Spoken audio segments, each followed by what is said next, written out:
नमस्कार दोस्तों, सरकारी ऑर्डर चैनल में आप सभी का स्वागत है।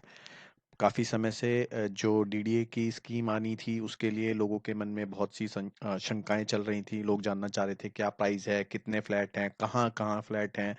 तो इन्हीं सभी जानकारियों के लिए चलते हैं अपने कंप्यूटर स्क्रीन पर और जानते हैं कि आज ये स्कीम लाइव हो गई है। 24 तारीख को शाम 4 बजे से अब आप अपना रजिस्ट्रेशन कर सकते हैं। अभी केवल रजिस्ट्रेशन करना है, रजिस्ट्रेशन के बाद जो प्रोसेस होगा मैं आपको पूरा प्रोसेस दिखाऊँगा किस प्रकार से आप अपना फ्लैट बुक कर सकते हैं, क्या उसका तरीका है और ये 31 मार्च 2024 तक चलेगी ये स्कीम। काफ़ी लंबा समय है पर अगर आप अपनी चॉइस का फ्लैट लेना चाहते हैं तो जिस दिन ये स्कीम स्टार्ट होगी, उसी दिन आपको इस फ्लैट को भर लेना है अपना, तो बेटर रहेगा। बाकी जो 31 मार्च 2024 तक का समय है जो फ्लैट बच जाएंगे वो तब तक भी आप ले सकते हैं। तो टोटल फ्लैटों की संख्या है 30,552 फ्लैट आए हैं। एचआईजी के फ्लैट जो हैं हाई इनकम ग्रुप के 1184 1184 फ्लैट हैं। एमआईजी के 1976 हैं 1976।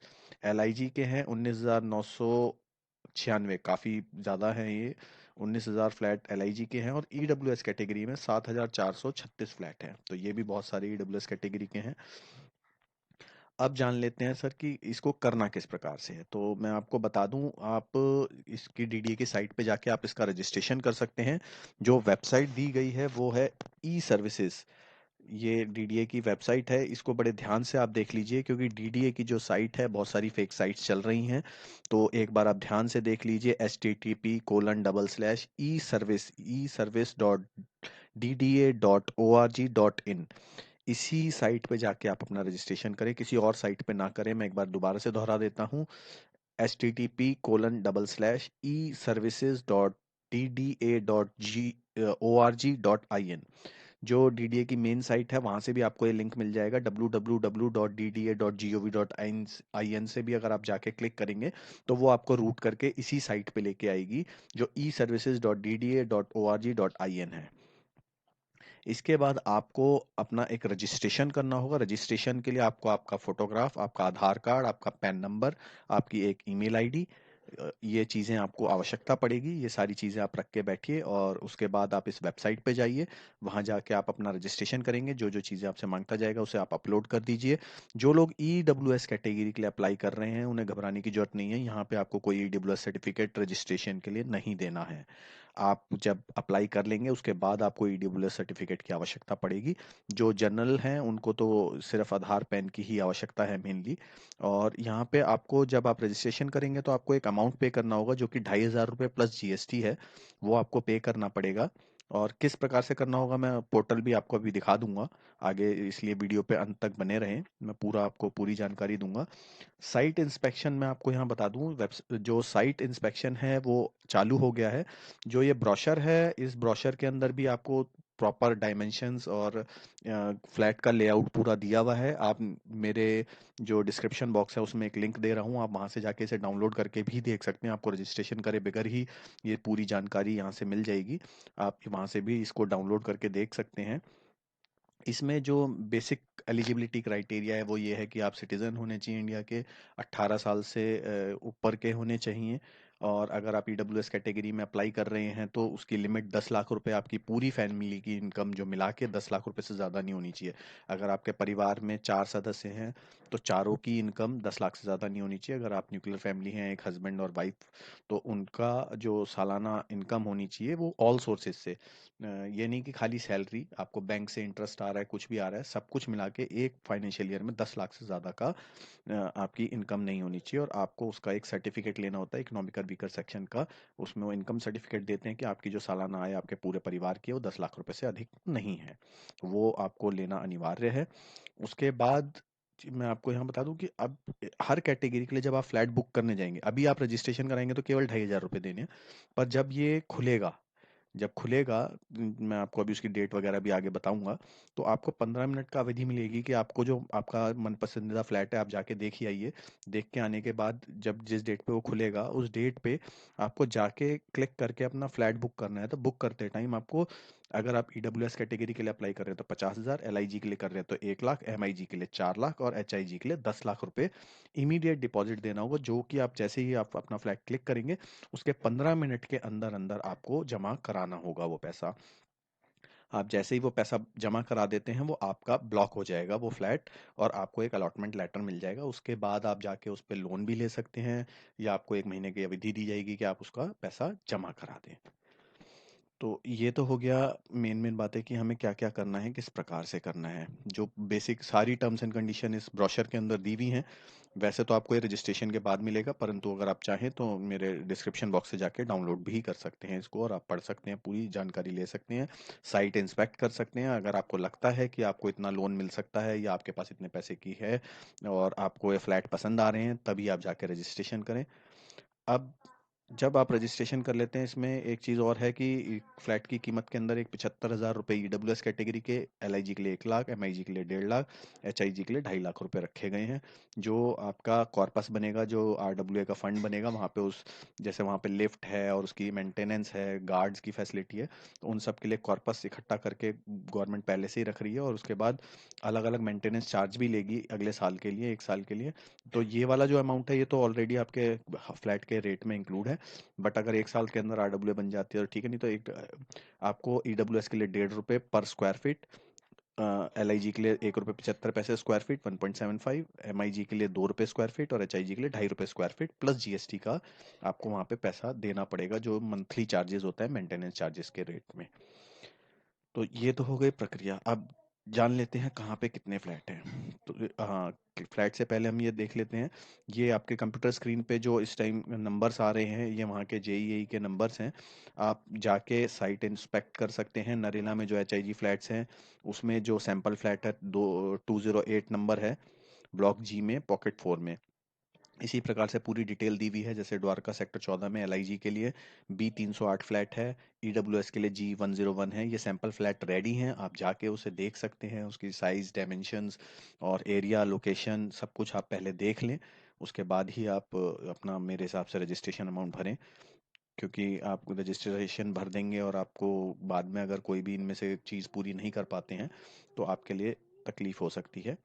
ये आपके आ गए प्राइस, जो टेंटेटिव कॉस्ट डीडीए ने रखी है, ये आपके सामने है कंप्यूटर स्क्रीन पर। जो नरेला के फ्लैट्स हैं, जो एच आई जी 3 BHK हैं, 1.5 करोड़ से लेके 1.73 करोड़ तक हैं। और अगर हम यही बात करें, एक सेकंड माफ कीजिएगा, ये नीचे छोड़ा ऊपर आ गया। इसी प्रकार से अगर हम देखें तो जो एलआईजी फ्लैट्स हैं वो जो सबसे महंगे हैं द्वारका सेक्टर 14 में हैं। वहाँ 100 स्क्वायर मीटर के फ्लैट्स तक हैं, जो 77 से 88 लाख रुपए के हैं, 77 लाख से 88 लाख तक। और नरेला में वहीं वो जो एलआईजी फ्लैट्स हैं वो आपको 20 लाख से 25 लाख की रेंज में मिल जाएंगे, वो 50 स्क्वायर मीटर के हैं। जहाँ ईडब्ल्यूएस कैटेगरी की बात करें तो ईडब्ल्यूएस कैटेगरी में जो सबसे सस्ता फ्लैट है लगभग 11.5 से 12 लाख रुपए के बीच में आपको पड़ेगा, जो 35 स्क्वायर मीटर का है। और अगर इसमें ही हम सबसे महंगे फ्लैट्स की बात करें तो लगभग 35 लाख रुपए का है, ये नरेला में है, और 66 स्क्वायर मीटर का है। और द्वारका में जो 19 बी के फ्लैट हैं वो 50 स्क्वायर मीटर के 26 लाख रुपए में हैं। वहीं द्वारका सेक्टर 14 के जो फ्लैट्स हैं वो 33 से 34 लाख रुपए के बीच में पड़ रहे हैं आपको। इनकी जो फ्लैटों की संख्या है वो भी यहाँ पे साथ में दी गई है, आप वहाँ से देख सकते हैं किस कैटेगरी के कितने फ्लैट अवेलेबल है। तो इसमें इन्होंने इस प्रकार से लेआउट भी दे रखा है। और अभी हमें पैनिक इसलिए करने की आवश्यकता नहीं है, क्योंकि अभी जो है अभी सिर्फ केवल रजिस्ट्रेशन हो रहा है। रजिस्ट्रेशन के बाद आपको एक समय मिलेगा, जिस समय पे आपको जाके उसकी क्या नाम है, बुकिंग स्टार्ट होगी। तो बुकिंग अभी दिसंबर में स्टार्ट हो रही है। बुकिंग की डेट मैं आपको बता देता हूँ, शायद दिसंबर की डेट थी, कहीं कहीं दी होगी, दिसंबर, हाँ जी। तो रजिस्ट्रेशन स्टार्ट है 24 तारीख को, 11 बजे 4 24/11/2023 को, यानी कि आज की डेट से ही। और जो शाम 4 बजे से स्टार्ट है। और फ्लैट बुकिंग स्टार्ट, जो बुकिंग स्टार्ट होगी वो 11 दिसंबर को होगी, 11 दिसंबर सुबह 11 बजे। आपको 11 दिसंबर सुबह 11 बजे का अगर आप यहाँ फ्लैट लेना चाह रहे हैं तो समय बिल्कुल ध्यान रखना है, ताकि आप अपना मनपसंद का फ्लैट ले पाएं। तो अभी सिर्फ जो आज आपने करना है वो यही काम करना है कि अभी अपना रजिस्ट्रेशन कर सकते हैं, आज कल परसों जब भी आप चाहें आराम से कर सकते हैं, कोई उसके लिए जल्दबाजी करने की आवश्यकता नहीं है। मतलब 10 दिसंबर तक भी आप रजिस्ट्रेशन कर सकते हैं, उसमें आपकी रजिस्ट्रेशन के लिए कोई लास्ट डेट नहीं है।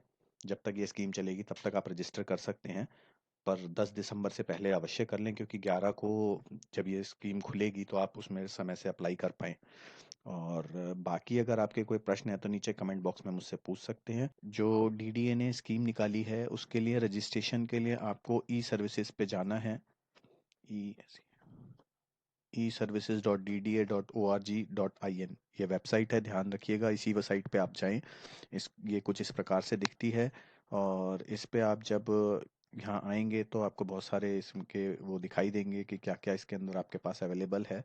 आप यहाँ लॉगिन फॉर एप्लीकेशन पे जाके क्लिक करेंगे तो आपके सामने एक ये बॉक्स खुल जाएगा, यहाँ से आप न्यू रजिस्ट्रेशन पे क्लिक करेंगे। जैसे ही आप न्यू रजिस्ट्रेशन पे क्लिक करेंगे आपसे आपकी डिटेल्स मांगेगा, आपका नाम, आपका पता, आपकी ईमेल आईडी, आपका पैन नंबर। यहाँ मैं आपको बता दूं जो आपका पैन नंबर है वही आपकी लॉगिन आईडी बनेगी। आप अपना 12 डिजिट का आधार नंबर यहाँ डाल सकते हैं, मैंडेटरी नहीं है, अगर आप पे है तो आप जरूर डाल दीजिए। आपका जो जेंडर है वो आपको डालना है। आपका मोबाइल नंबर पे एक ओटीपी दर्ज होगा, उसके बाद ये आपका घर का पता, एड्रेस और कुछ और इन्फॉर्मेशन मांगेगा। वो सारी इन्फॉर्मेशन आप जैसे ही डालते हैं तो आपका एक रजिस्ट्रेशन क्रिएट हो जाएगा। और जैसे ही वो रजिस्ट्रेशन क्रिएट हो जाता है उसके बाद आप दोबारा से इसी साइट पे जाएंगे e-services.dda.org.in पे। उसके बाद आप यहाँ एप्लीकेशन एप्लीकेंट पे क्लिक करेंगे, लॉगिन पे। यहाँ आपको अपना जो पैन नंबर है वो डालना है, और ईमेल आईडी उसका पासवर्ड डाल के आपको ये कैप्चा आता है वो डाल के लॉगिन करना है। जब आप लॉगिन कर लेंगे तो आपको कुछ इस प्रकार का पोर्टल दिखाई देगा।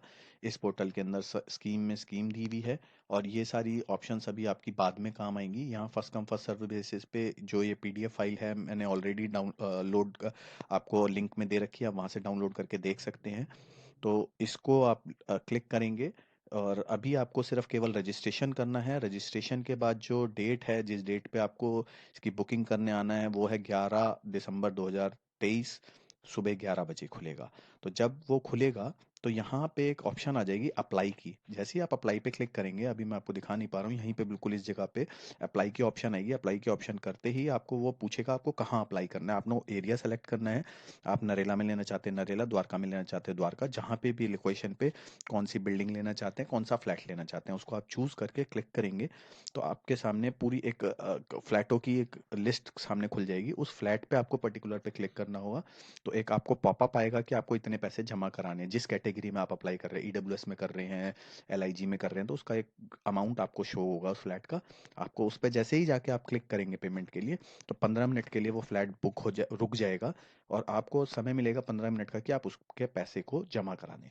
जैसे ही ऑनलाइन ये जो पेमेंट होगी ऑनलाइन माध्यम से होगी, इसलिए आप अपने बैंक अकाउंट में पैसा रखें, और जो भी ऑनलाइन माध्यम आप लेना चाह रहे हैं उसको तैयार रखें। और नेट बैंकिंग भी आप अपने तैयार रखें।